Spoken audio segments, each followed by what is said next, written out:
用溪黃草經常煲水飲可以搞掂你剛剛嗰啲問題，究竟有冇更神奇呢？有啲人講啊，剛剛嘅問題唔使理佢，佢自然會好嘅。我話你知啊，佢全部都係呃人噶。咁如果剛剛唔好嘅話，就好難長壽噶啦。如果剛剛變硬變黑咧，就會攞命噶啦。所以話長壽嘅關鍵咧，就係記得養好剛剛啊。咁如果你想養好剛剛咧，一定要識得呢個方法。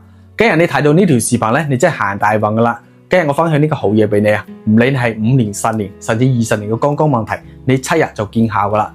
但係醫院同埋藥店咧，佢係唔會推薦呢個好嘢俾你，因為利潤太低，佢哋冇咩錢揾啊。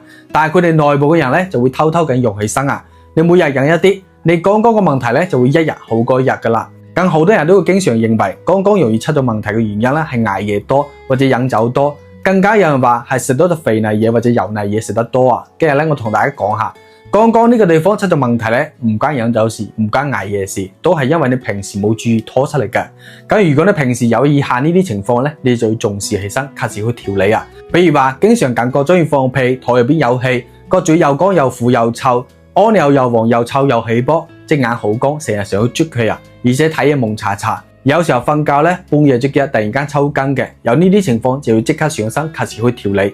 如果你冇及時控制，冇及時去調理，等到剛剛變硬變黑嘅話，你想喊都嚟唔切噶啦。咁剛剛嘅問題，你飲嗰啲藥咩財湯咧係冇乜用噶。呢個地方你出咗問題，平時如果冇注意嘅話，就導致身體入邊嘅垃圾同埋毒素佢堆積埋一齊，冇及時排出去，就會越拖越嚴重噶啦。咁好多人都會好奇啦，呢個地方點解更難醫呢？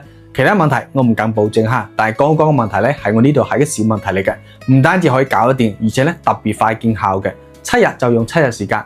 我呢個方法咧唔需要忌咩口同埋戒咩酒嘅，你全身都會揾翻輕鬆舒服嘅感覺噶啦。自從我分享咗呢個方法之後，好多朋友排隊翻嚟多謝我，佢哋之前試過好多偏方，亦食過好多小片片小丸丸，但係都係斷斷續續緊，冇諗到今次可以從根本上面去整好呢個剛剛。咁無論你因為剛剛問題引佢嘅手腳抽筋、肚腩大個、個嘴又乾又苦又臭崩崩嘅、失眠多夢、瞓唔着覺，或者經常冇氣冇力嘅，我唔理你係年紀係幾多啊，30、40、50、60定係7、老80嘅呢一個絕招咧，你用咗之後，再硬固剛剛問題都驚咗佢啊！咁唔理你係咩類型嘅啦，亦都唔理你冇剛剛問題係拖咗幾多年，以後咧都唔會因為剛剛問題困擾到你啦。咁你就用以下呢幾種材料去煲水飲啦。金銀花、梔子、決明子、黃菊花、枸杞、桑葉、陳皮、人參果，一共10種草本材料一齊煲水飲，每日飲佢一杯，你堅持7日，幫到恢復活力又年輕嘅狀態啊！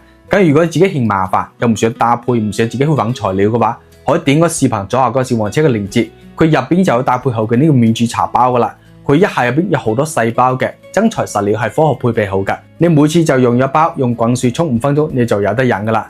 堅持飲一段時間咧，到時候你肯定會翻嚟多謝我噶啦。真心希望呢個視頻能夠幫助到大家啦。